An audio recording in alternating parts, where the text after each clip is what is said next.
Ladies and gentlemen, hope you enjoyed this quick aside. That was a hell of an intro.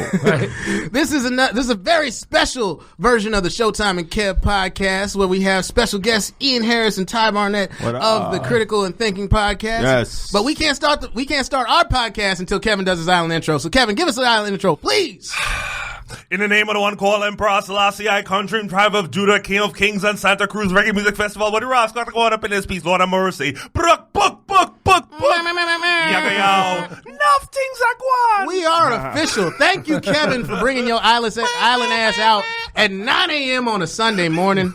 Thank you all for tuning in, all 6 of you that just that aren't hungover or are hungover and are still kicking it with us. Right. And we'd also like to thank everyone that's tuned in for the critical and thinking. I always want to say political because every episode has. We appreciate you guys being out. Yeah. There. Oh yeah. And we're definitely going to get into some heavy politics today, but I just wanted to start with something simple, like what we were just talking about. The fact that I lost $50 last night.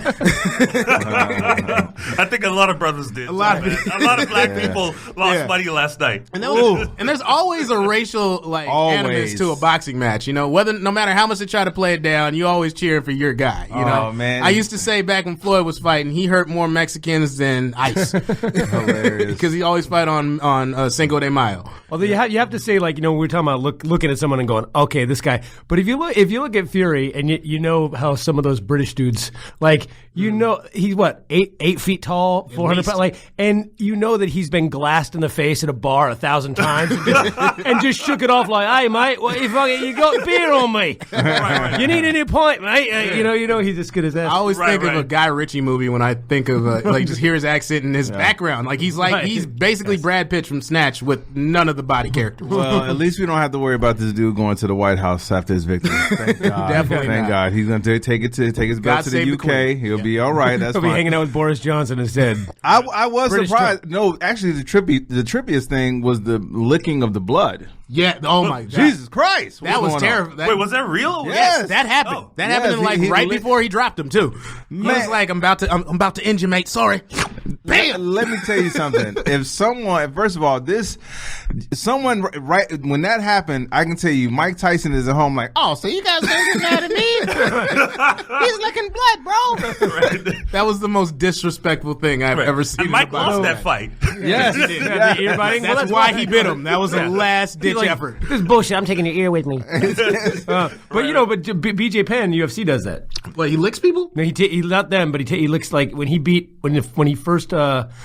Matt Hughes, who had never been beaten in 5 straight years. He went up a weight class and didn't even make weight. He was so light, and he smashed Matt Hughes in a round, and he jumped up and he licked Matt Hughes' blood off his glove. Jesus Christ. That's a little more He just went, and everyone was like, "What the hell?" That's a little more intimidating. I don't know if it's more intimidating. If dude's all on you now, that's that's more. Yeah, See, okay, but remember it's more acceptable, I say. But remember what I said yesterday about the probability of Fury winning the fight, which was Wilder went up 20 pounds to do this thing. He went from 212 or something to 230, right, to 230. Whereas Tyson Fury is a big tub of lard, but he's been like that forever. Right. He's been fighting at 270 whatever forever. He's been fighting forever. That's also a thing. Yeah. Oh yeah. So is Deontay Wilder. He's I was watching an interview. He's like, hey, you remember the first time you hit somebody? Yeah. When was that? Kindergarten? I'm like, damn. Yeah.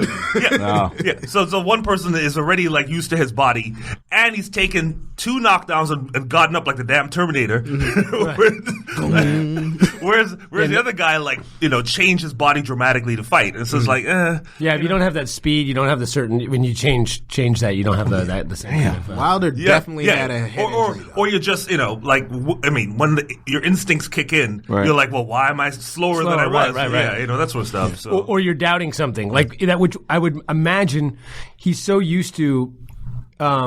If I had to guess from a fighter's perspective, if he was probably doubting himself, he hits people and they die. So he hit Fury.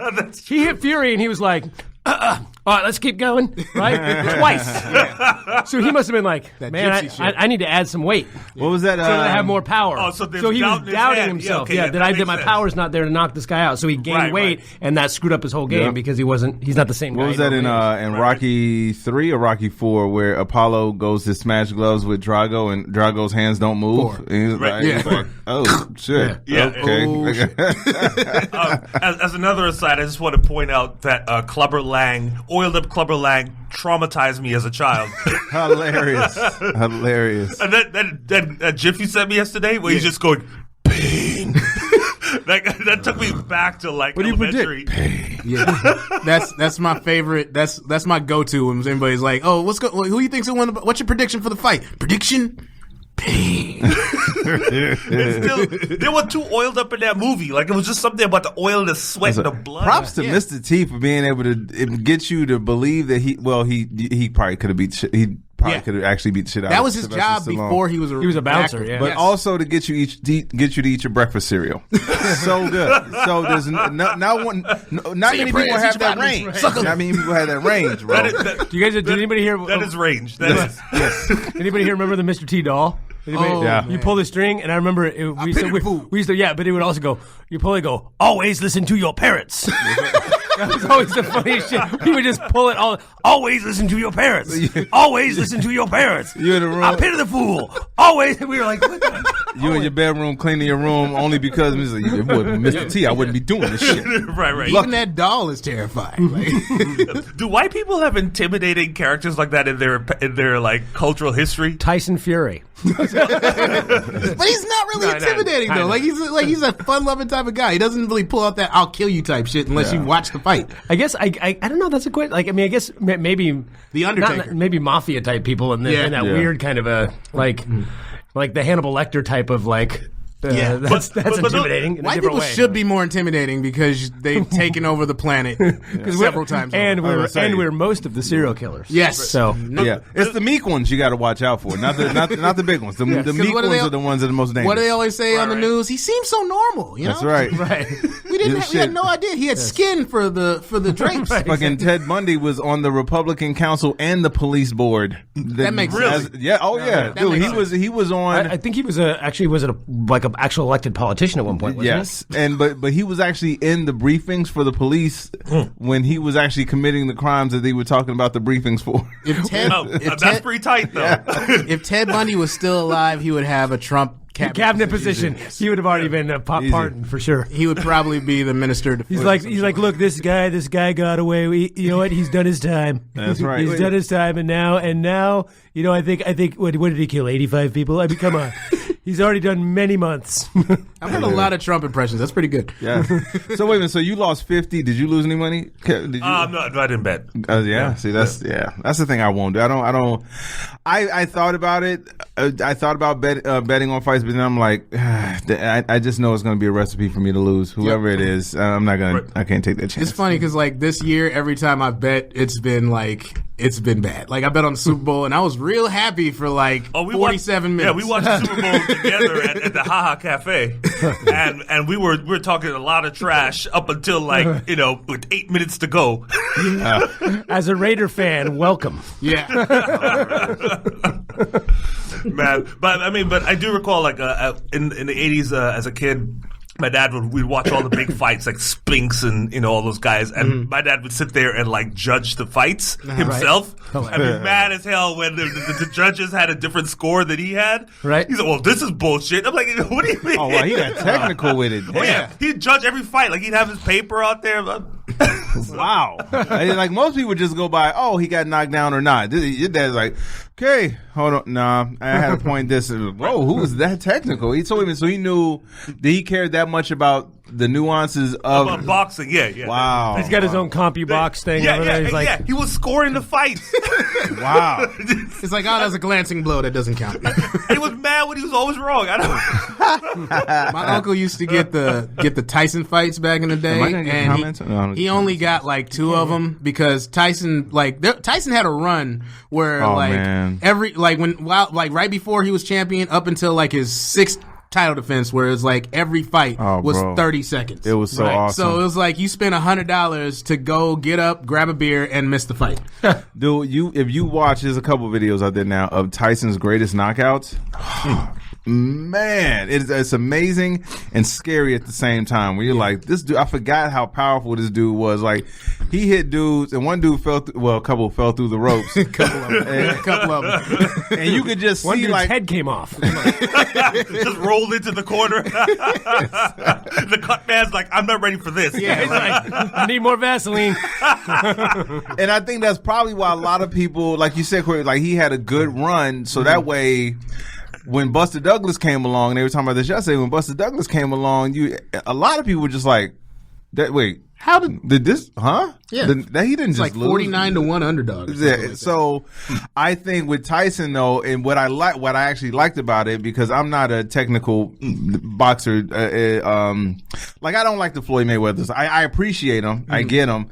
But I like the power. If you're going to box, hey, man, let's get this shit over with quick. You know what I'm saying? Yeah. So I like it. I like Tyson. Everybody likes a good knockout, you know? There was a really good knockout the fight before, actually. I saw that. Yeah, the two guys you don't know about. And it was like one dude that was actually, I was paying attention to him because he was like born in San Jose and lived in Vallejo. I was like, okay, a Bay dude. Bang! Oh, okay. Well, see you later. He literally got slapped with a left hook and the dude just... God damn. So let me ask you, wait. So which of the two in their prime? Like I mean, Tyson. I guess... Let me ask you a question. I guess we have the answer to your question. Simple as that. May you rest in peace. I think I know what you're asking. Which, if you had like Wilder and with the hardest punch he could give you, or Tyson, which one? If you had to take one of the two? Well, again, I'll take Tyson because it'll be faster. It'll be over quickly. I don't know. Honestly, I think Tyson was a way better boxer. Oh, absolutely. But all accounts say that Wilder, it may be the hardest hitter we've ever seen. Yeah. Right. So I don't know if I would take a punch from him. Right. I don't know. I might take the punch from Tyson before I take the punch from Wilder. Really? Okay. Yeah. I think Tyson was faster and definitely.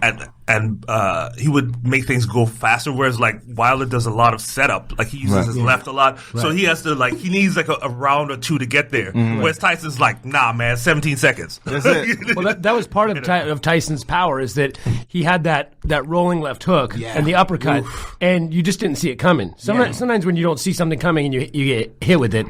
And he was a shorter guy, so he bob and weave under a lot of these taller guys, and just like they'd be looking for, they throw a punch, and next thing you know, bing. Although a lot of those guys he fought early, you got to be honest, they kind of look like they just grabbed the janitor or something. Like the one guy with the big cop mustache. Remember, he knocked him out like 3 times in the same fight, and it's like he kept getting up, and then is that Soda Popinski? Exactly. Glass Joe. Right. Those guys he got after he got out of prison absolutely were janitors. By the way, that McNeely dude, they just grabbed him off a bar stool. No disrespect to janitors that could actually box. I don't want to get my ass beat tomorrow. I know. I saw your show, nigga. Just get whacked with a broom. Who can't box now? Are you gonna finish that cup? I'll take the cup from you. Cops all staring over you, so you say you were hit with a mop. Right. Oh, we got a comment over here. If you guys interested, it says, "Don't." Oh man, just that quick. Oh, there we go. Don't forget, Wilder lost 2 cups of blood. Oh, out of his ear. Yeah, that was something that worried me because, like, once he took that punch, like, that's technically illegal to get hit behind the head. But like, once his ear was bleeding, and I thought it was just like, oh, like maybe he got blood knocked there. He was bleeding from the ear for like 5 rounds. 2 cups of blood? Cups? I haven't. Wait. Are you saying? Do you mean drops or cups? No, it said cups. Is it cups? How many is in your body? Like 6. No, 6 pints. Oh shit! I was about to say 6 cups. How many cups are? Yeah, I mean, is that like a venti cup or like a? Hilarious. So I don't know how many pints, but I know you can't lose 6 pints. So he lost a pint of blood from his head. Damn. Not his face, not his nose, from his head. That's not good. But if it was from his ear, then it wasn't behind the head. It was legal. Yeah. Well, I mean, like, yeah. If he from it looked like he set him up with the left and he caught him with the right, which is a legal combination. But like from the placement of how his head went, he like hit him right here. So it's not like he was intentionally trying to hit him behind the head, but like he ruptured his eardrum or whatever, and that's why he was wobbly for the next couple rounds. Or at least that's what Max Kellerman said. Oh yeah. I mean, because your balance is handled by whatever that inner ear thing is, and if you like remove it, then you're kind of like, if you don't have that thing, then you won't. He was fighting that fight like you're trying to go to the bathroom on a plane when there's turbulence. And he did pee. So there you go. So Derek says rematch. Absolutely. Well, so what do you guys think about a rematch, about number 3? I think Fury's going to win again, but I think Wilder will learn to box a little bit better. Yeah, I think so, because now they're 1-1. And the first one was a draw. No, it's 0-1, or it's 0-1-1. Oh, it was a draw. Yeah, it was a draw. A lot of people, though, because of the knockdowns, thought. And Fury was out Wilder. for like 15 I think you seconds. got to get a rematch just for the fact that he licked your blood. You got to get a rematch for that, bro. You don't let somebody just lick your blood. Either that or you got to kill him. get it back. That's the rule. Yeah. Like, you can't let a man lick you. That's man. right. You got to get it back, man. Sorry. Even if, was that, again, to go back to Apollo Creed, where he says, do not throw in the towel. That's just what it's going to have to be. But his corner was like, throw the damn towel. Throw the damn towel. All right. So we get to something a little more serious now. We have an election coming up. We have several elections coming up, but we have an important one for the Democrats. Actually, Bernie won the Nevada caucuses the other night. Big time, yeah. Big time. Like 50%. Yes. That is awesome. Yeah, but I mean, I'm not really all that sold on him because I got student loans, so I'm sold. Well, it said he was an overwhelming top choice for young voters, winning about Latinos. 6 in 10 on the age 45. He's winning half of Hispanic and Latino caucus goers. But these are all people that vote early, right? And that's the problem. Like, these are the people that when the general comes around, they're like, should I go vote? I don't know. Right? See, I think they're motivated you see what I'm now, saying? So the caucus doesn't necessarily predict what happens in the general. I agree, but I don't think people who don't vote are going to show up for a caucus. True. So I think people who are motivated enough to show up for a caucus are going to vote in the general. I'm waiting to find out what the overall turnout was, because Iowa was pretty average, but New Hampshire broke every voting record ever for as far as turnout goes. Okay. So here's the thing: progressives and Democrats, just people who are left leaning, if you ask on issues, 65% of the country. On all the issues like gun restrictions, gun control, climate change, all these things, 65% of the country. So they say that if Democrats or people who just lean that direction turn out, that they would win every single election, even in red states, if young people and minorities turned out. So the thing is, if we can get a turnout, regardless of who it is, the Democrats will smash. The problem is everyone keeps going, well, my guy doesn't get it, I'm not going to vote. Yeah. I think I personally, like I said, he has my vote if he gets the nomination. I'm totally cool with that. The scary thing to me is something that I saw today where Trump said he sent a tweet to Bernie saying, "Don't let them take this from you." Understand something. He's just trying to play. In a regular world where we didn't know who this motherfucker was, that'd be like, "Oh, look at this. This president wants healthy competition." Nope. Right? There's something wrong with the fact that he wants this guy. Mm-hmm. I'm not saying what the conspiracy is. I'm just telling you there's a reason why he's like, yeah, don't let them take this from you. So and to Ian's point, if people come out like they're supposed to, this wouldn't even be a question. This should be totally fine, and we're like, okay, we'll finally get the White House back. But I'm not convinced of that, because I know there's no way in the world this dude made a comment like that if he didn't know the fix was already on their side. Oh, yeah. Or pretending that he does so that people don't vote and get apathetic. Right. And now again, if at this point, America, if you anyone that's not a Trump supporter and mind controlled, if you still don't understand what's at stake here, black, white, brown, gay, straight, whatever, if you still don't understand what's at stake, there's nothing else to convince you. Yeah. Nothing. There's nothing else can happen. You're totally okay with how things are right now. And the good thing is, if you're okay not voting, then that's great, because this will be our last election if Trump wins again. Yeah, I'm not being hyperbolic. I'm not exaggerating. You really think you get rid of elections? 100%. Yeah. I don't think he'll get rid of elections. I think he's going to get rid of more real elections. He's going to have an autocratic type thing like Putin, or right. like somebody in like an autocratic society is like, oh, I won again for the 15th time, dude. Right. He wouldn't even 101%. Exactly. Right, yes, exactly. He won't even let another Republican run. I'm sorry. The scary thing is not just he doesn't want another Republican running. His party won't allow it. His party would not allow it. Do you understand? That's crazy. They don't have a primary, do they? No. Well, they had a couple of states made primaries, and I think the turnout was nothing. Like he won like 98%. And in other places, they just didn't. They just said we're canceling. We're not having them. So wow, that's some real Saddam Hussein shit going on there. Yes, I mean, Saddam used to have elections where like 100%. And it's scary because even Saddam is like, yo, bro, 100% every time. His supporters are acting like people that are in an autocratic country. It's like, oh yes, Donald Trump is the greatest. Is the drone looking at me?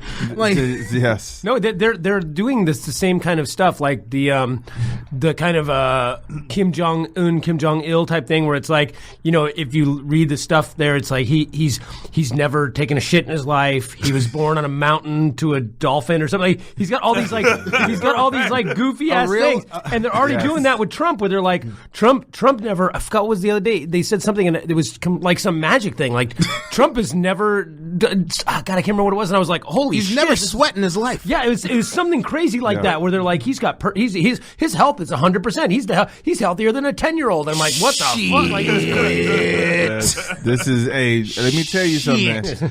People keep thinking that this is like, because no one thought we would be here, by the way. And so every time somebody says, oh, come on, man, that's not going to happen. You didn't even think we would be here. Yeah. So quit saying that it's not going to happen. Yes. Because it's already happened. The most frustrating thing to me, and Ty talked about this with you privately, is the fact that we're all like, even if you have just the most average intelligence, your intelligence is being insulted by the shit that's going on because they're pissing on us and telling us it's rain. Yes. And like, whenever there's something corrupt or, because it's politics, there's always going to be corruption. You find something that's not on the up and up in the Democrats, and I'm not giving us a pass at all, but they see that shit and they all over it. Meanwhile, Trump has, like, if you're talking about cleanliness, Trump's got roaches and shit all down his side, and nobody's talking about at all. They're just nothing. La. Everything's great. My taxes are good, and like, coal jobs, but fucking like, let Bernie suggest like, hey, I think everybody should have healthcare. You fucking socialist. Well, I think there's a couple of reasons for this, and one of them is that remember in high school when the substitute teacher was there, and the substitute teacher didn't give a shit what you did, so you just leave without a hall pass, or like go outside and play basketball, take lunch early. There's a lot of people that just treat Trump like that, like who are in politics, who are like, well, this guy will let us do anything. So that's a very accurate analogy. But that's super fucking scary that those people. That people like that not only exist still, but people like that exist, and every single one of them works for our government. Yeah, right. Like 100% of Republicans are okay with absolute corruption and just shitting on the Constitution. 100%. Well, that's why they got the job. Yeah. Right. And this is why, and to Kev's analogy, this. When the substitute teacher, people keep forgetting that substitute is not going to be there the whole time. And when the substitute comes back, you still didn't study because you left. So you're not smarter. Nope. You know what I'm saying? So you just thought things were better because you were able to just do whatever. And then when it came time for you to actually take a test, you were dumb as fuck. So these people in office, man, they just don't. I'm sorry, not the people in office, but these voters, man, they just don't get it. Do you really think that these people are doing all of this corrupt shit to help you? Right. They're not. No one. I could see, and we used to say this early on in Trump's presidency. We would say, I could see if you're getting personal checks from this dude. Like if the Republican, if she was showed up in the mail, like, oh damn, I'm not gonna. If it says Donald Trump's name on it, take that to a check cashing. Right? Don't take it to a bank. That shit's not gonna cash. Right, exactly. That's strip mall. That's strip mall check, bro. Look, if Donald Trump paid me cash, I'd check to see if the bills were printed on both Goddamn sides. Goddamn right. But I see what you're saying though. Like if you were getting checks, you understand why people would go along with this. I would, because I would see your personal. Even though in Ian, I remember one episode we did and it got really heated. It was one of the few episodes where it got heated between us. But Ian's point was, I don't think that many people would just fall for it like that. And if you are falling for it, then you're a shitty person. What people I'm saying, even go ahead. But what people are not understanding is that you're not getting a check from him. Right. He's not doing anything for you personally, and you're letting him shit on everything that you pretended to care about. Yep. Just because you think you are winning. And I'm like, if you don't have Medicaid, like, again. But the thing is, they know they're not winning. That's the weird thing, is that you know you're not winning and they just pretend. But that's what a cult is. You know what it's That's like? exactly what a cult is. You think that that everything's going the way you convinced yourself. Well, okay, look, as a person that grew up in a different country, I grew up in Trinidad, I just want to point out that American history has shown that white people as a group are perfectly happy with doing horrible shit as long as they believe Message! that they're as long as they believe that they're going to get something out of it. Yes. Right? I mean, so even if that's just feeling better than brown people. I mean, That's right. Yeah, the vast majority of slave owners was a tiny minority. Like, most white people did not own slaves. They didn't own property. They couldn't even vote, right? But they went along with that whole white supremacy slavery stuff because they felt, well, at least I'm part of the in-group. Yes. And so that's what you're having now. I will say, though, it's not. I mean, yes, historically it's white people, but everybody. No. I understand what you're saying with that. As far as with slavery. No. I'm saying that people, all people, not all people, but the majority of people in general. And when I mean all people, I don't mean all people. I mean all races and all ethnicities and religion. All people go along with the majority. When they see it happening, they've done study after study of people who see stuff going on and just fall into a pattern. I was watching one of those shows where they were testing people. They would put people into a room, and there were all these people that were paid actors, and so they were waiting for a doctor's appointment, and they would bring people in one by one like normal people, and there was beep would go off, beep, and all the actors would stand up and sit back down, beep, and they'd I saw that. and then after a while, everybody except for one dude just started standing up and sitting down. Never asked, why are we standing up when it beeps? Never did anything. They just started standing up and sitting down. I saw that. Yeah. And they were like, do you think you would be somebody who would sit? Everyone thinks they're the guy that would go, what the fuck's everybody standing up for the beep? And everyone except for one. And one dude was like, what the fuck are you guys doing? Yeah. One guy out of everyone that came in. And it's like, and that was Bernie Sanders. He goes, look, 1% of every 10% of people that come in here stand up. The millionaires and billionaires are making us stand up for no reason.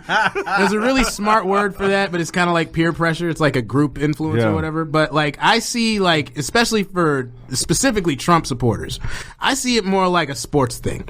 Like, whether you're a Raiders fan, Cowboys fan, Yankees fan, whatever, you have this undying fanaticism with this theme, with this symbol, with this. You're not getting shit out of it. You know what I mean? And I'm guilty of this too. You're actually paying money to do it. Yeah, you're paying money to do it. You know what I mean? Like, you're not getting shit out of it. But they call this religion. Yeah, it's like a like people fight after the games because of what happened that neither one of them had any control over whatsoever at all. Right? Aside from maybe betting on the game or some shit like that.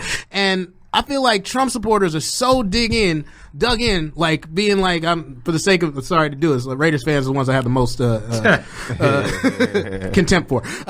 It's just hilarious. Like they got their spike shoulder pads, they got their face paint on, and they're fucking at the game. You know what I mean? And no matter how bad the team is doing, no matter what your favorite player gets busted doing in the offseason, you still rocking with the Raiders. You know what I mean? Yeah. Here's the difference, though, is that there's a difference between being a fan and being supportive and complete. Like, if someone comes up to me and goes, so who's statistically the best team in the last 10 years? I'm not going to be like, Raiders. Yeah, but they lost 8 games this season. No, they didn't. They didn't lose any games. Those games were all stolen from them. They lost 42-0 this game. I know fans like that. The refs were all paid off. The refs were all paid. That's a great analogy. But I know a lot of people are right now. Maybe a few, but most people aren't going around going, oh, they would have been won the Super Bowl 8 times in a row if it wasn't. We know that they've sucked for a long time. Cowboys fans. Okay, fans. All right. But like, look, as much as I fucking hate the Patriots, I'm I'm gonna be like, yeah. Tom Brady's a good goddamn quarterback. Like at least I'm okay with saying, okay, I hate the Patriots, but I can admit that the dude can play ball. Let me ask, where are you from, Kev? Trinidad and Tobago. Let me ask you something. What do your friends and relatives there see about now? What do they think about what's going on now? I think we're all very insulted that you guys call us that you demean us as a third world country. My fault. No, you're a shithole country. Sorry. A third world country, or like, how are we a backwards country? Look at you guys. Like, what are you talking about? You're like, at least we got weed, and it's legal. Hilarious. I mean, we became independent from the British in 1965. My prime minister has been black my entire life. I'm jealous right now. Goddamn. I'm like, how are we backwards? Are y'all looking for more people? Because I can work on my accent, bro. I feel hella seen right now. You know what I'm saying? Like, you're from a third world country. Really, dog? How's your country doing? Right, exactly. By the way, back to your school analogy too. It's funny because those people that are out on the that are like, all right, substitute teacher here. Let's whatever, and then the other people, the liberals, are on the other side going, "Hey guys, we should probably do our homework." Shut up, nerd! Fuck you, goddamn hall monitor! Fucking libtard! That's what it is. Exactly. We're winning right now. That Shut is up. So true. Oh my god, that is so painfully true. I feel like every Democrat running for president now should be taken back to a public high school and be forced to fight with bullies. They'd be like, "What, nerd? Why don't you shut up and go read?" Right. Which is exactly what they say now. It is bananas because to what we were talking about earlier, if everyone on the left, and I mean everyone, stood together and just said, okay, you know what?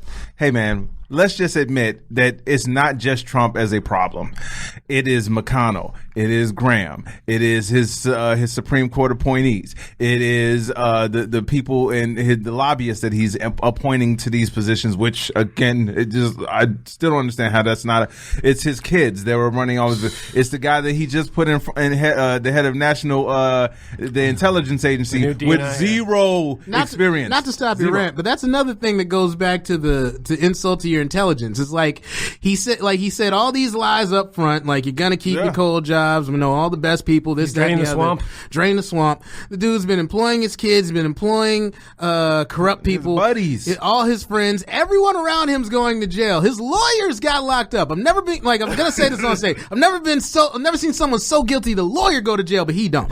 And he set up a trial, like he's got all this other shit, and like he appointed a judge and everything, Supreme Court justice. I'm like, how the fuck is this not? Well, part of the reason, I think, again, the reason why the tribalism of this country is, and Ian and I have talked about it on our podcast as well, is that the foundation of this country has come from white people thinking that they're better. Yes. Period.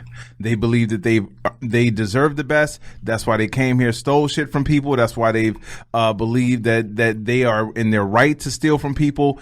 And then the people who don't have the actual power, but they are of the same skin tone, they believe, like they said, we're on the same team. So it should be fine. Now, shirts and white skins. Because you guys are thieves, but you're also stealing for us. You know, exactly. So instead of them feeling like, okay, well, wait a minute, you guys, because it doesn't seem like you're sharing what you're stealing with us. And I'm talking about, like, if you're a poor white person, like, they're not giving that to you. They're stealing it for themselves and only telling you. Who's it that had the quote? And it said, if you can convince the poorest white LBJ. man. Yeah, he said, if you can convince the. Hilarious. LeBron James said that? Damn, he's profound. Man, he always philosophizing. You can convince the poorest white man. I'm telling you, that school is real. But, like, seriously, if you can convince them that they are part of the team, they won't care. Like, it's a meme out there where it's three people in the meme. There's a rich white dude in the middle, a poor white dude on one side, and a poor black dude on the other side. And there's a plate of cookies. The white dude has all of the cookies except the one cookie that the white guy has, and the black guy has no cookie at all. Right. And so the white guy leans over to the other white guy, leans over to the poor white guy and is like, hey, I think that dude's trying to steal your cookie. And that is to me a huge reason why you're seeing this, because like I said, man, if you aren't getting personal benefits from this dude, I don't understand why you're supporting this. Because Ian brought this up last week. Let's talk about Medicare. Tell me exactly what the Republicans' Medicare plan is now. Well, what is their health care plan now? They're actually in court right now trying to withdraw the ACA, but they haven't. They're trying to get rid of your. They're trying to get rid of your. So with the ACA, which is the big myth about Bernie, is going to come in and wave his magic wand, and we're going to have Medicare for all. It's ridiculous, but at least he's moving everything to the left, which all Dems are. But the thing is, what Obama did is he came in with a single payer plan. I'm not single payer plan, a public option plan, and they said no, and he had to fight moderate Democrats and Republicans. They also know that they had 10 different versions to where basically what they got through were the three provisions that we wanted, right? The pre-existing conditions, staying on your parents' health care till you're 25. And I can't remember the other one, but there's three major ones he got in.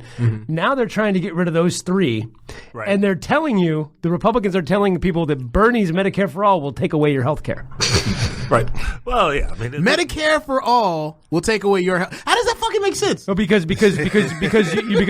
your employer is paying for your health care, and you like your health care, right? Yeah. So he's going to take away your health care and give you the shitty one where you have to do all your own medical. I don't know what the you got to do your own medical research. Right. Exactly. Or if Bernie shows up, this country's going to turn to Venezuela. Well, you know what? You're kind of close. Again,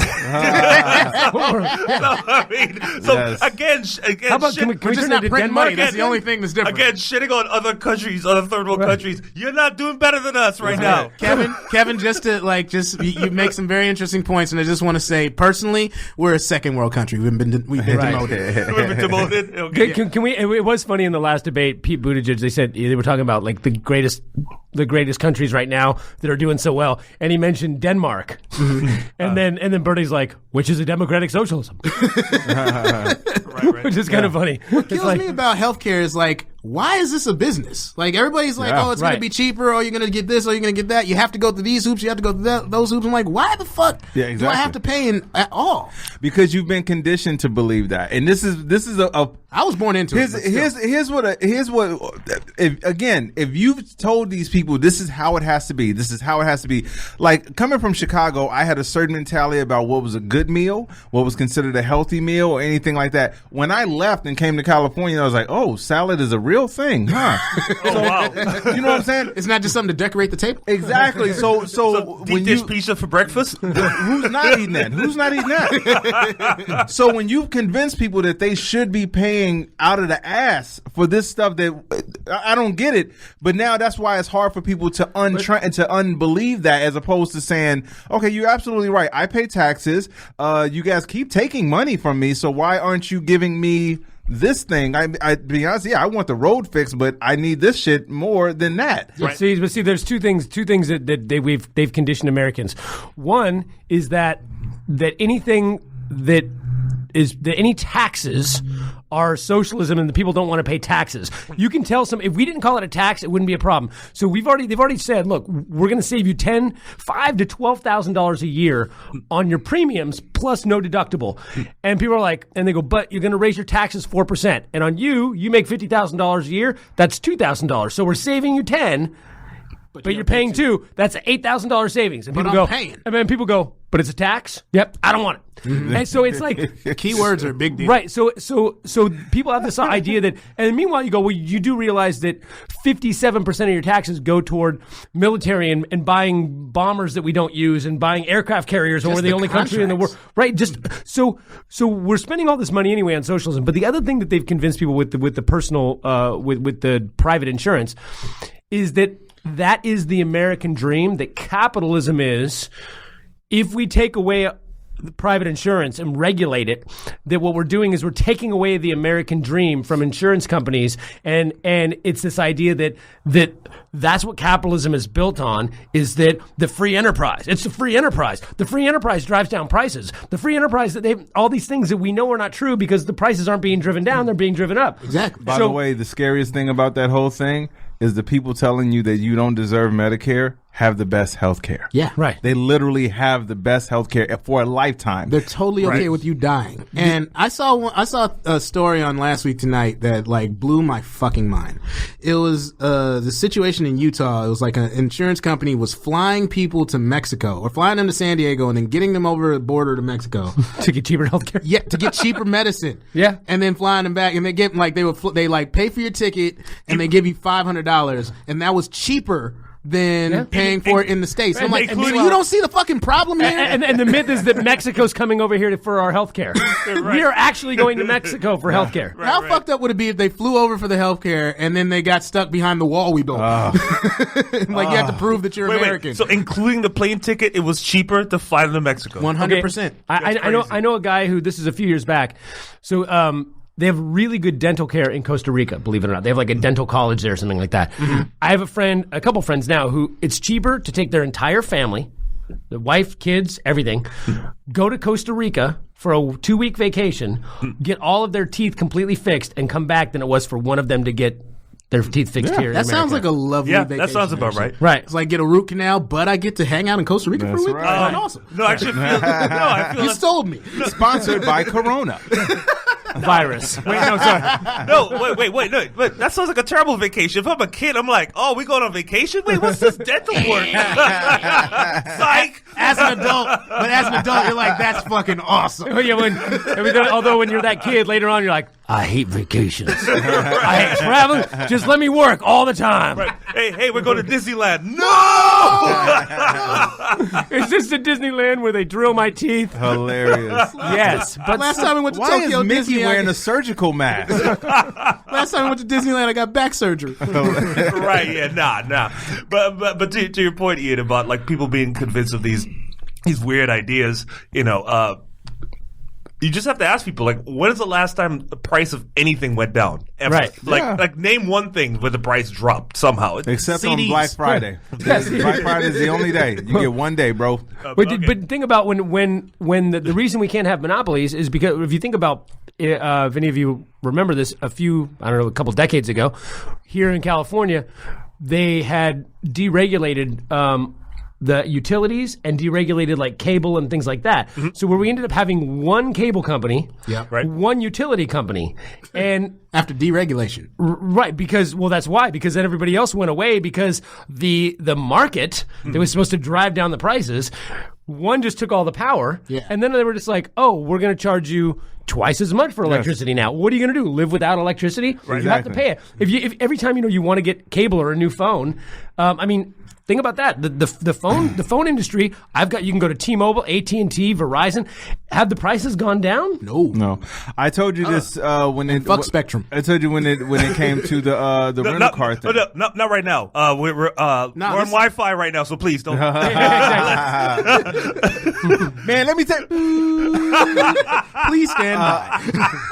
But expressed by Cory Showtime Robinson, not necessarily reflecting. I was talking about this when it came to the rental car thing, and they first brought up everyone wants to blame Obama because it's easy to blame black people for the problems of the country. It's easy to do that.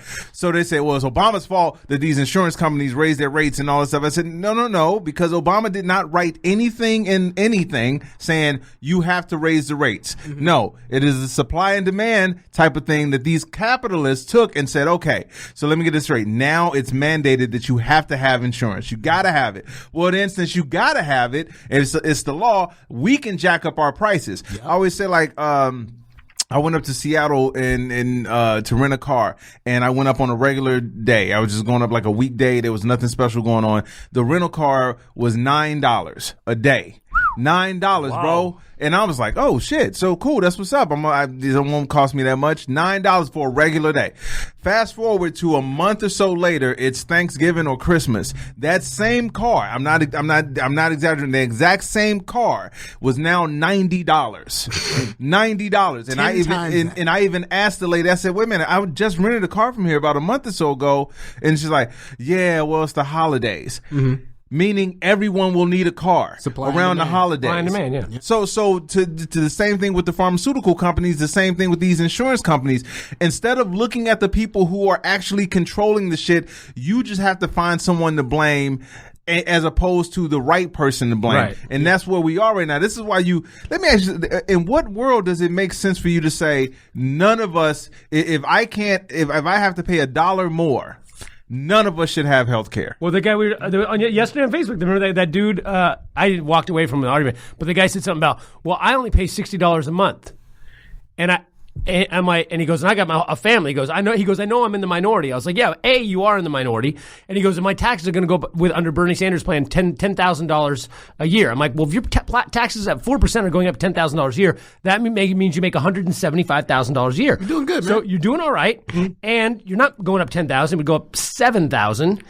And if you're paying $60 a month, that means you have an incredible company that's paying for that. Yeah. And if they're paying for it and they don't have to pay for it anymore, according to your Republican trickle-down theory, they should give that money back to you in the form of a raise, correct? Yeah. Like if you're paying me $10,000 a year for my insurance and you save $10,000 a year, you should at least give me half that as your employee. Exactly. So it's like so there goes your money. And it was like, this just nonsense. You can't, but they for some reason are conditioned not to get mad at the people that are fucking them over, which is crazy. It's with the Obama thing. Yeah. He said, everyone called him a liar because he said, you will get to keep your doctor and your insurance company, right? He said that. Yeah. And he said that because that's the version that he submitted to them. Yeah, that's what he's trying to get done. They a year later kicked it back 1,000,000 times. Right. And then the Republicans said, no, we have to get rid of this provision here that says the government controls it. The insurance companies still have control. So the insurance companies and the doctors can kick you off whenever they want. Okay. They made that happen. They gave it back. They said, fuck it, let's sign it because it's the only thing we're going to get in. Right, I'll take half versus all. Basically. Right, exactly. So they do. And meanwhile, the insurance companies are like, don't worry, we're cool. As soon as that happens, the insurance companies are like, all right, we're raising the rates. And then everyone goes, fucking Obama. Yeah. You know what? Not this guy that was working with this guy or this guy that was fucking pushing this guy. This guy? The guy who got all the other stuff, he didn't want it that way. So why are you blaming this fucking guy? These two fucking assholes are the ones that fucked you. You know, it's funny that you guys mentioned Obama because, like, it's another one of those hypocrisy things where, like, everything that goes wrong is Obama's fault and everything that goes right is something Trump did, even though Obama set it up. Right. And Obama came into office in 2008. He came out of office in 2016. He's been parasailing and living his best life for 4 years, trying his best to forget the fact that for 8 years, regardless of how you liked him as a politician, the other side blocked every single thing he tried to do. Right. They said it up And front. We are not going to work with this this president. That's what they said straight up in front. And he still found a way to get a lot of shit for the people, or at least on the surface for the people, done. Yeah. And now they're blaming him for the shit he tried to do that they sabotaged. And they're like, see, we told you it was fucked up. You sabotaged it. Take some ownership. Well, and it's the same thing that on some level, like, I'm excited about Bernie Sanders. Bernie Sanders is like my second choice. He was my first choice in 2016. Yeah. I am kind of excited about Bernie becoming president because I'm hoping that it'll stop some of the conspiracy. First off, I still heard yesterday how the system was rigged against Bernie Sanders, even though he won by 50%. I'm like, you got to stop saying it was rigged when the guy it's rigged against doubled everybody's. It can't be rigged. And if it is rigged, at the same time, you're not even talking about people. That goes back to the sports analogy. Those are those fans that always complain about the refs. But I would be. It's going to be great if he does get in because he's not going to have that magic wand. So I'm wondering, are the crazy? And I'm not talking all Bernie supporters, so don't fucking go crazy on me. You gotta qualify that quick. It's like 10% of the Bernie or bust Bernie bro types, whatever it is, 10, 20%.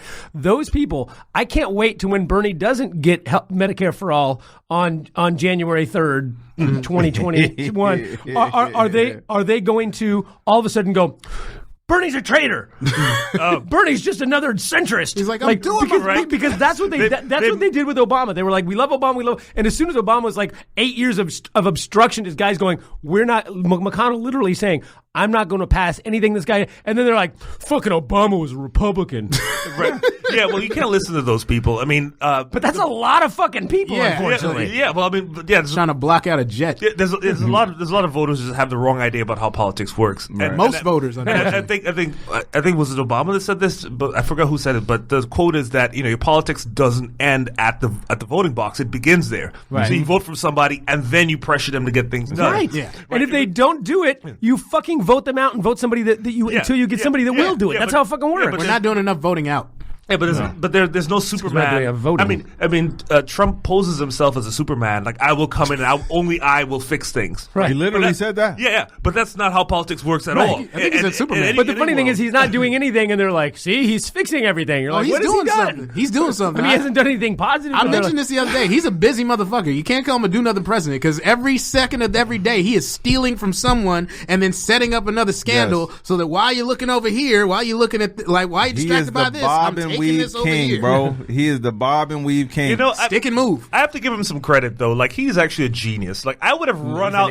I would have run out of crazy shit to do like a year ago. I made a list of all like the most ridiculous things I could do. Like 2 years in, I'd be like, I'm out of ideas. I honestly think that he's good at I think he's a fucking moron. I really do think his IQ. I think his IQ is I would be willing. I would be willing to bet his IQ is under 100. But here's the thing. Agree. But he's really, on some level, charismatic, and he's good at certain things like manipulating the media, and he's learned these things like a trait. Like, you can be a con man that learns how to do cons, or you can be somebody who is just like a good example. My mom is a psychic. Now I put quotes around that because I don't. Oh my God! Hi, Ma. No, she knows. I'm of course the she knows. exact She's psychic. Yeah. Well, but here's the thing. My mom doesn't think that she is a fraud. My mom really believes that she's a psychic. And now the thing is that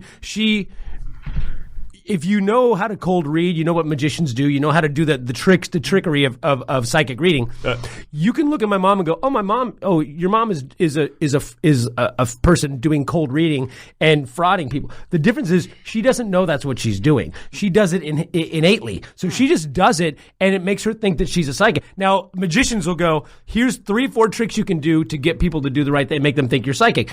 So I think Trump does that, where he's a con man, but I don't even know that he knows the tricks. Like, he never learned them. I just think maybe his dad was the same way, and he's figured out how to do it without knowing that's what he's doing. And other people around him are like, let's just tell this fucking guy that it's a Chinese hoax, and he'll fucking repeat it and get people to believe it. Right. I just think people feed him shit, and he just goes, because they say that whatever he hears on Fox and Friends, or whatever Steve Bannon, or whatever Stephen Miller, or any of these guys, he just repeats it. I just think they go, I want whatever. I mean, they could just come up with anything, and I want this. Whisper it in Trump's ear, and then he'll just fucking tweet about it and go off about it. And you know what that is? Like, I remember, like, I was watching South Park, and this episode between Kyle and Cartman, and like Cartman was doing one of his scams. Now, it's not a big jump when you compare Cartman to Trump, but Cartman was doing one of his scams, and then he was like trying to get Kyle to be in on it, and Kyle was like, "Okay, I believe you," and Cartman was like, "You do?" He's like, "Well, no, I don't believe you, but I believe that you believe it." Yeah, right. Yeah, and this is why. And again, it's different if it's one person doing it. And then honestly, if it was just him and everybody else was checking him, like, you know, like if we had like some kind of checks and balance thing, to kind of put a. If we had that'd be good. Well, we did, but if it was some kind of thing in place that we could. Eventually, we'll get around to that in the government. But anyway. If it was just him doing this, it probably wouldn't even be that scary. It's that people have two things have converged at the same time to get to this guy. One, you have the McConnells, the Grahams, the Supreme Court people that they've put in place, and his advisors, because he's gotten rid of everybody that will tell him no. He's literally only bringing in people that will tell him yes or cover up what he's doing. You got those people that is like, hey man, as long as it helps me, I don't give a fuck what this guy does. Yep. Sure. And then you got the other people who he talks to that don't read and they only watch one thing. Can't read. So those people, so everyone is kind of converged to make this dude seem like he's this great dude when he actually isn't. So if this was gone and this element was gone, he'd just be an idiot standing there and people would stop this dude. That's what he was before president. Exactly. Right. So the terrifying thing about this guy, and this is why I keep trying to get people to understand, is that you are not getting and again, if you can show me where this dude is sending you personal racks, if this dude is sending you money, bro, let me know. Okay, let me ask you this though. What if you found out that white people were secretly getting checks? That would make sense. That's what's happening. Ian started sweating. He's like, "Oh shit, they figured it out." Ian gets on the phone. Yeah, I just want to. Do you guys have the right address? Do you have the right address? Code black. Okay, I just want to throw one the thing Orange Julius has landed. I don't know what that means. Creamsicle. I just want to throw this one question out. So Bloomberg's running for president now. What do you guys think? Speaking of of paying white people, he got to quote Dennis Miller when he was funny. Yeah, he got stomped like a narc at a biker rally. He got his ass handed to him by Elizabeth Warren, and then yesterday in the caucus he didn't. But I guarantee you, before the people like whoever's watching this, like when you go back to watch this on YouTube, there will be a Bloomberg ad. No, but yeah, for sure. Here's what's funny though. I hear people. I'm a big Elizabeth Warren fan. Everyone keeps going, she's got no path. Well, first off, she's still in third place. We've had 3 caucuses. But I get it. She's not trending. He's trending. I don't know how she's not trending after that fucking murder that she fucking destroyed everybody on that last debate. But everyone's like, she has no path. She has no path. Well, okay, she keeps getting second, third place. She has no path. She has no path. Meanwhile, Bloomberg, who has not had a single delegate in anything, people are like, what's going to happen when Bloomberg's going to steal the election? I'm like, wait, so the third place person who's polling has no chance, but the guy who's never won a single fucking thing is going to get the he's going to get the nomination. It's like, you know what that tells me? That tells me that money fucking talks, man. Well, at least that people think that money talks. But he has $1 billion for advertising. No, but the thing is that he still hasn't won a single. You're absolutely right. But people feel like he's going to win because of the recency. Well, he's always in your thoughts. And there's one thing that I was going to point back to what you guys were saying a second ago with Trump that I thought was interesting. After 2016, or it might have been right before, they did this poll, this little research about Trump and Hillary, and they found that the majority of people, I don't think it was a huge majority, but they're asking about honesty, and more people thought Trump was honest about his lies than Hillary. No, listen, this is very, very interesting. It totally makes sense. It's crazy, but it makes sense. They said Trump was more honest, and Hillary was what they had. She was like the most dishonest person yet, and Trump was actually honest. And that's what the poll came out. And when they did more research to find out why, because they looked, and actually Hillary record is technically the most honest presidential candidate we've ever had. Her claims were 96% accurate. Damn. 96% of her claims were accurate, scientifically and factually accurate. But she was one of voted the least honest in history. And what it turned out was they said, yes, she's telling facts. But the way she's telling facts makes us feel that she's not a decent, honest person. Whereas we know Trump is lying, but we feel that he believes his lies. So he's honest about lying. That was literally. I'm doing the LeBron James face though. That's literally that is. I'm doing the other LeBron James. Oh my God. What? Do you?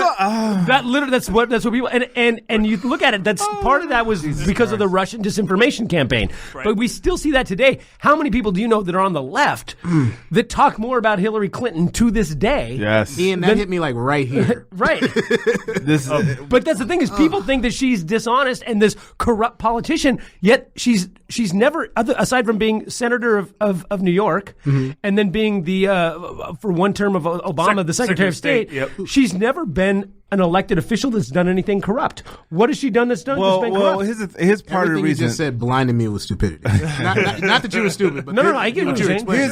Here's the thing with her, and honestly, people don't want to admit this, just like they don't want to admit it with Obama.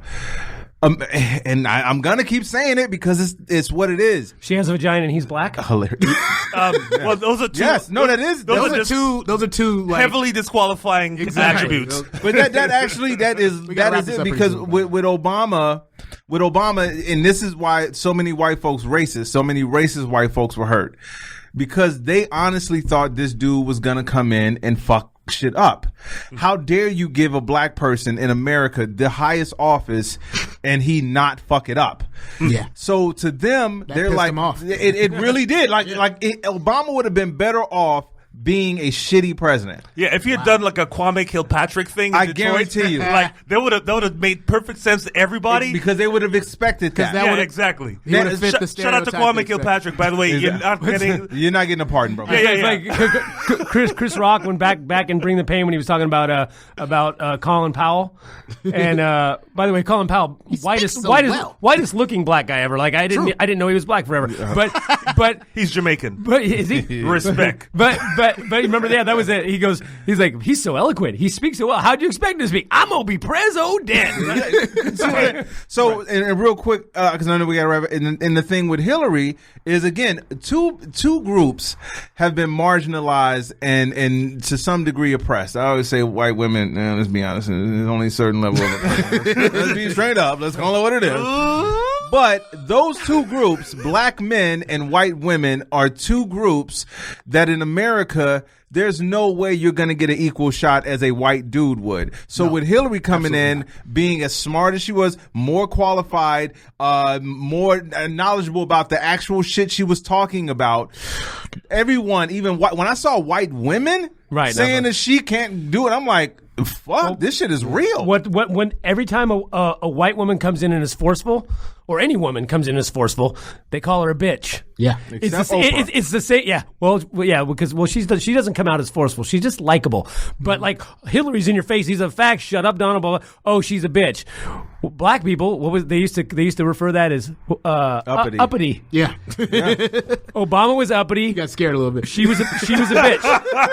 She was a bitch, right? No, you're right. That it's the same exact thing. Mm-hmm. It's going, how dare these people imply with their intelligence that they're smarter than me. Stay in your place. Right. Yeah. That's what they want. Because it damages your worldview, and everyone's very uncomfortable when their worldview Cognitive changes. dissonance. Yeah. Yes. I mean, if you watch any science fiction movie or Matrix or something, when suddenly they realize, the world is not what I thought it was. Right. Like Keanu Reeves threw up when they gave him the pill. Threw up and passed out. Like, he couldn't handle it. Which I would bring this up. I brought this up with Ty. Maybe three other non-white people can help me with this white person problem. I do not understand. Like, I can't figure out. I've even asked white supremacists this. The white supremacy movement, the Jews will not replace us people, the Tiki Torch people, their line is with the replacement. They won't replace us. They're so worried about being replaced, and you always hear them talking about the history, the future of the white race, as if tomorrow they're going to suddenly turn black or something. So they're worried about what's going to happen in 100 or 1,000 or 2,000 or 10,000 years when race in the world looks far more mixed, right? That's what they're worried about. They're worried about that their great grandchildren might not look as white as they look, right? Which I don't understand how that affects them. We're not going to last that long. But then which is why they don't want climate. They don't want any climate change. You're gonna need to turn black if you want to deal with the sun's going to be in the next 50 years. But I always wonder, because then in the next breath they'll say that white privilege doesn't exist. So it's like, wait, why do you want your great grandchildren to be white? And white is so amazing if white doesn't get you anything. Long story short, brainwashing. We could talk about this shit for hours, but we don't have hours. We've definitely got to do this again sometime. Yeah, we got to have you on. Oh, wait, so we got to pick a time, but we got to have you guys on our show. Absolutely. We'd love to do it, man. Yeah. I mean, there's a whole bunch of ideas that we don't have time to get around to. That I'd love to chop it up with you guys. Most definitely. Right? Thank you for having us. This was a blast. This was a great joint podcast. Fellas, do you have anything you'd like to plug besides the Critical and Thinking podcast? Yes, I keep getting it wrong for some reason. Right here on Comedy Pop-Up? Yes. Okay. Oh, real quick. So a couple of dates coming up. I'll be in Vegas at the Comedy Cellar at the Rio coming up beginning of March. After that, McCurdy's in Florida. You can go to the website, comediantybarnett.com, which has links to all the social media platforms and all of that. And I'm Ian Harris, comedian.com, and I will be in my hometown, Santa Cruz, at DNA's Comedy Club for Saturday, March 7th, and then I'll be in San Diego Saturday, March 14th. So if anybody wants to, and then Austin, Texas, Saturday, the 21st. So if anybody wants to come to those, especially you guys might have Bay Area fans and friends. Oh, yeah, of course. Santa Cruz, March 7th. Santa Cruz is right next to my hometown of Seaside. There you go. I will be all up and through Northern California all next month. You can find out about that on my Facebook page, which you're probably watching right now. And I'll be at the Dime on Tuesday out here in Hollywood. Yes, shout out to Adam Hunter for that show. Oh, that's right. I got to talk to him about that. I'll be back in Monterey at the J Lounge on the 28th, I believe, or 21st or 28th, but I'll specify that later. Kevin, anything you'd like to? Yeah, March 8th, 9th, and 10th, I'll be in Napa on vacation. So if you'd like getting to watch his teeth fixed, if you like to watch Kevin get oral surgery and drink some vino, see him in Napa. Also, I'll be at the DNA Comedy Lounge probably the 21st. Oh, cool. Yeah, so shout out to DNA out there in Santa Cruz. Thank you all so much for tuning in. Vote March 3rd. God damn it. Yes. Holla at me later. See you later. All right, peace out, everybody.